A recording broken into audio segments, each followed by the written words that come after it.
Good morning. Happy Monday, everyone. I hope you all had a great weekend. I certainly did. My youngest son is starting college, so we went up and did his orientation this weekend up in beautiful Bellingham, Washington. And so we're back and ready to go. So today's topic, what comes up a lot in the office is sleep, babies sleep. So sleeping is a gigantic topic, and it's kind of controversial about how do you manage sleep with your kids. So we're just going to focus today on the newborn sleeping pattern, right? We're just going to talk about that immediate newborn, maybe birth to 6 weeks. I probably will talk a little bit more beyond that, but sleeping. So a lot of people want to know, how soon will the baby sleep through the night? How do I get my baby to sleep through the night? Where should my baby sleep? Super big, hot topic. So here at the birth center, what we talk a lot about is in the first 6 weeks of life, really, let's start with the first 6 weeks. You cannot spoil your baby, as you know. We tell people all the time, babies do not have the cognitive ability to be spoiled, certainly not in the first 6 weeks. I believe certainly, that you can't spoil a baby with their sleeping patterns for the first 6 months to a year. So we encourage you to find a rhythm with your baby. All babies will develop some kind of sleeping pattern that the family can, you all will get into some kind of sleeping pattern together, and how you choose to do that is very, very personal. But in those first few weeks of life, especially when you're establishing your milk supply, if you are a breastfeeding mother, what we say is when the baby's born, they are the most alert. This is birth, right? Boom, just came out of your belly. They are most alert for the first 2 hours of life, especially if you've had an unmedicated delivery.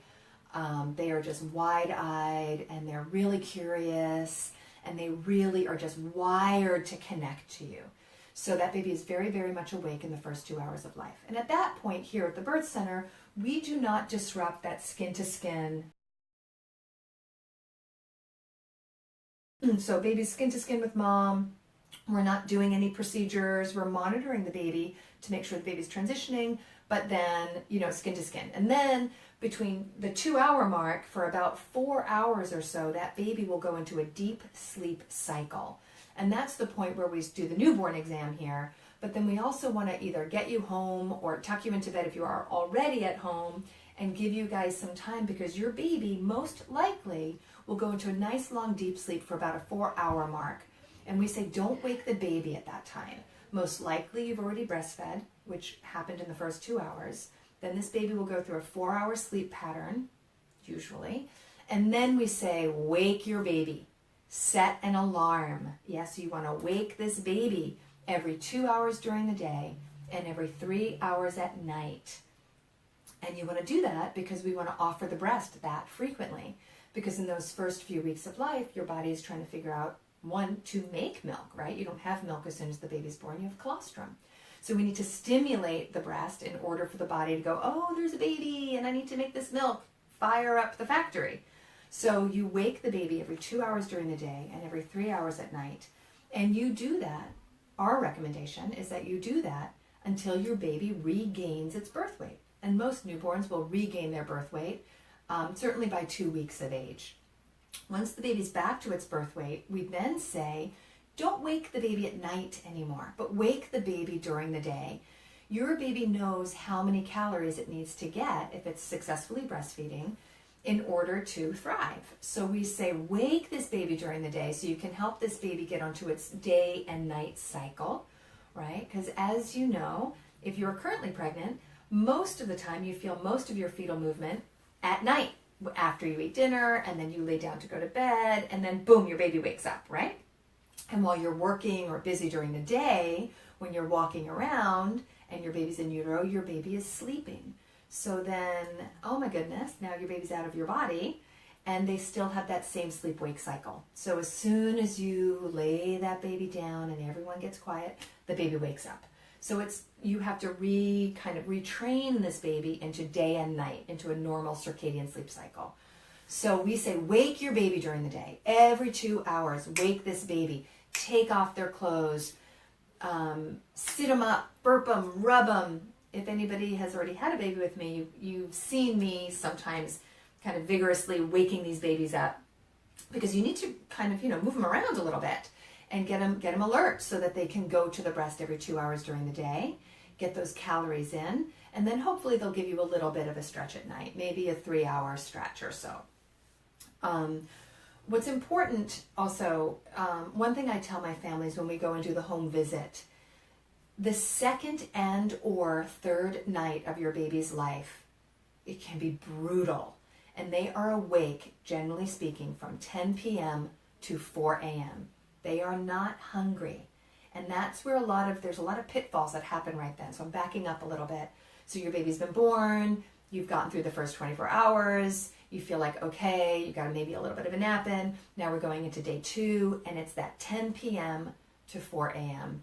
They are up all night crying. They're on the breast, off the breast. They act hungry. They're fussing. Nobody knows what to do. Everyone is extremely tired, extremely stressed, because you've had a baby for the first time and you're trying to figure this whole thing out, and you got to keep this little person alive. And the big pitfall is that everyone assumes that the baby is hungry. And that 2-day, 3-day mark, they're not hungry, most likely, is they're gassy and they're irritable and they're overstimulated, and they've been out in the world for the first time, and so there's a lot of behavior. So they really want to just be rocked and swaddled and sucking, but not necessarily eating. So don't assume that your baby is hungry. Do feed your baby, do put your baby to the breast, but don't panic that you're not making milk. You're making the right amount of colostrum for your baby in that day 2, day 3 mark.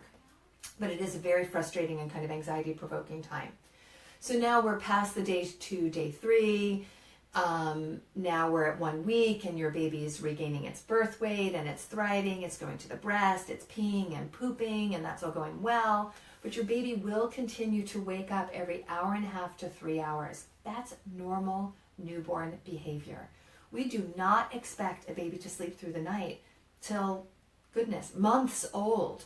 So we strongly encourage here at the Santa Clarita Birth Center that you do not put this baby on any kind of schedule in the first 6 months of life. We do encourage on-demand feeding, and listen to your baby's cues. Do not confuse gas with hunger. That's a very typical confusion. Mom puts the baby to the breast, they get on, they suck, suck, suck, pull off, squirm, grunt, bop around, go back to the breast, suck, suck, suck, pull off, do all that crazy behavior. And as mothers, we immediately personalize that behavior. We immediately think, oh my goodness, I'm not making enough milk. The baby doesn't like the way I smell. The baby doesn't like the taste of my milk. I'm doing something wrong. This baby must be hungry.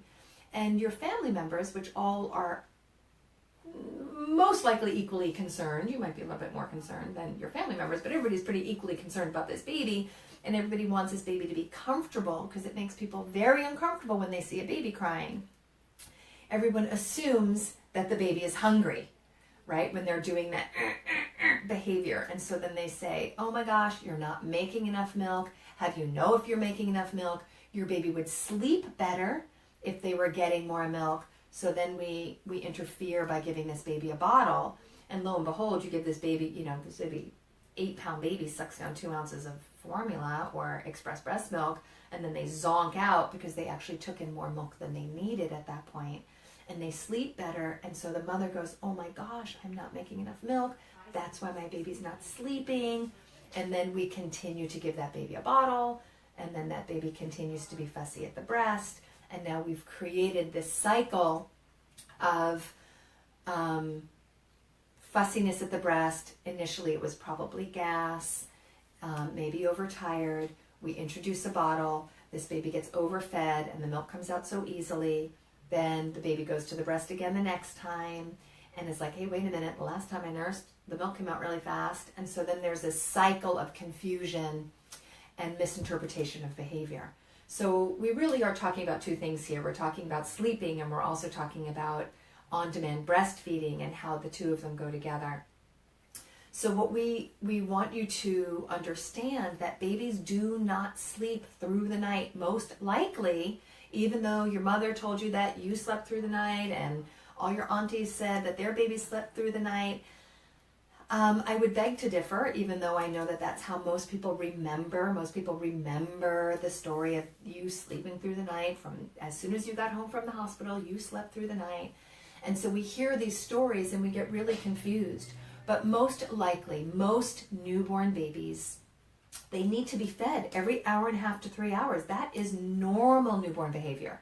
You want to address your baby when they're showing those early signs of hunger, those early cues of like, they're like little birds and they're making little peep sounds and they're like smacking their lips together. Feed your baby at that time.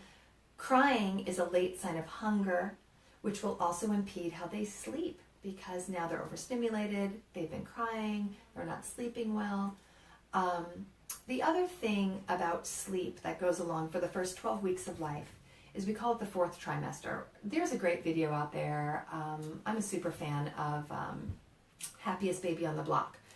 For certain aspects of it, not all the aspects of it, but certain aspects of it, he talks about, his name is Harvey Karp, he's a pediatrician in the South Bay, and he wrote this book called Happiest Baby on the Block. And I recommend it because I think those 5 S's that he talks about in those first 12 weeks of life are really effective. And of course, take everything with a grain of salt. You know, we really try not to be too militant about any technique. But what Harvey Karp talks about is all babies have a need to suck. They need to be swaddled. They want to be swayed. They want to be shushed, you know, that shh, shh, shh, shh, shh, shh, and side lying. Those are the 5 S's. And what you're really trying to do is recreate that intrauterine experience for this baby in the first 12 weeks of life. So a lot of family members are very concerned when you got to put the baby down. Don't nurse the baby to sleep. Don't rock the baby to sleep. Don't spoil the baby. And your baby should sleep over there in this special sleep spot separate from mom. And what new mothers realize is that as soon as they put the baby over there in that special sleep spot, they wake up as soon as they put them down. So we are proponents of safe co-sleeping. There's a study that came out from Harvard. It was McKenna, I believe it was, his name is McKenna, and he did a study, so you can look it up, and we can maybe add the link here. But the McKenna study out of Harvard talks about safe co-sleeping. And certainly co-sleeping is not for everyone. Certainly if you're under the influence of drugs or alcohol, do not put your baby in your bed. If you are you're a cigarette smoker, do not put your baby in your bed. If you are on some kind of unusual sleeping mattress, a water bed, a feather bed, some not firm mattress, don't put your baby in your bed. Don't sleep with your baby on the couch. You want to sleep with your baby on a firm surface, no pillows or blankets over your baby. Go look at the McKenna study out of Harvard, and it gives you some really good guidelines. And we talk about the safety of that and how most, newborns want to be attached to their mama or their dad for the first, one of their partners anyway, for the first 12 weeks of life. So babies like to hear the heartbeat. They like to hear your breathing. So whichever partner that you can put that baby with, it's optimal, and babies will sleep better. Mothers, parents will sleep better when their baby is tucked up next to their body. So it is unrealistic to believe that your baby is going to sleep more than 2-hour stretches for probably 12 weeks, 4 months, 6 months. That's normal. You're not doing anything wrong. It is the rare baby that sleeps through the night. So that is not the expectation. That is not the norm. So a lot of our families are really, really in turmoil at home because they're getting so many conflicting pieces of information about people's experiences of how all their babies slept through the night, starting right away, and you're going to spoil your baby. The bottom line is you cannot spoil your baby in those 6 months of life. They don't have the cognitive ability. Certainly within the first 12 weeks of life, your baby is behaving its reflex and primal behavior.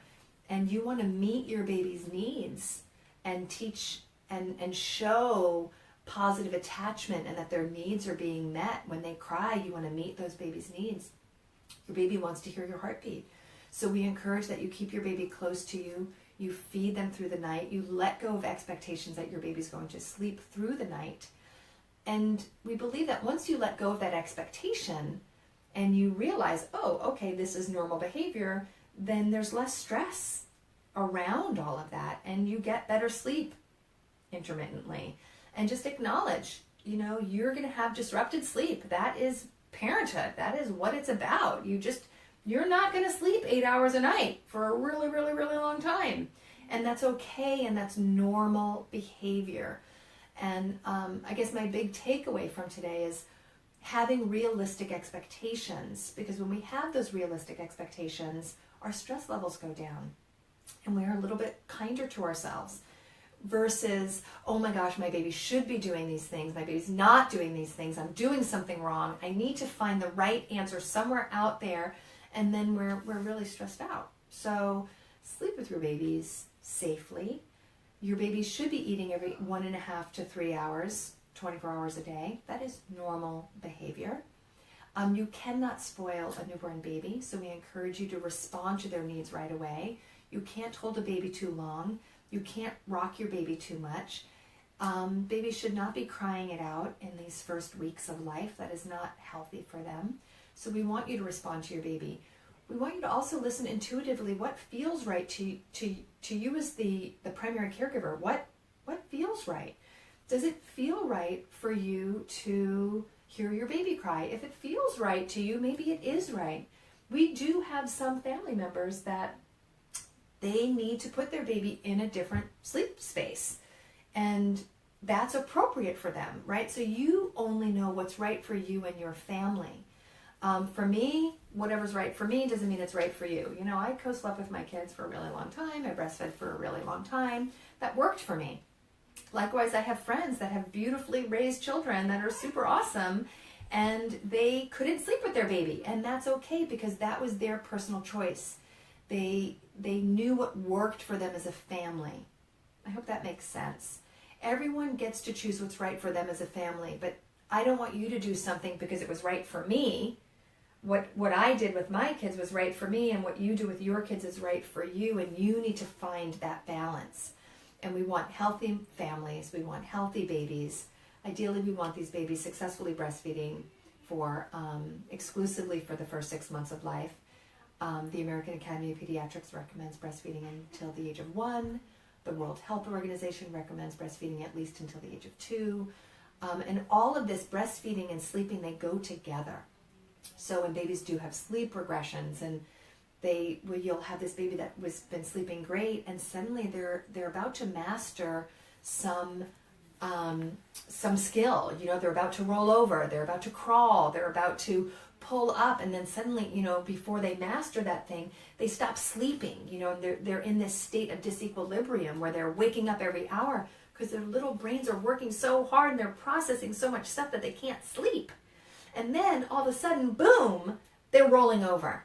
And then they maybe start sleeping better again. So that's my 2 cents on sleeping. All babies have their own sleep patterns. Listen to your baby. Find a way that works for your family. Try not to be too influenced by what your friends are doing or what your mom did or what your aunties did or your sisters did. And, just find what's right for your family. But we do not expect these newborn babies to sleep through the night. It's not appropriate. We want them waking up. We want them eating. And we want them close to their family. Okay, hope that helps. Have a great day, you guys. Thanks.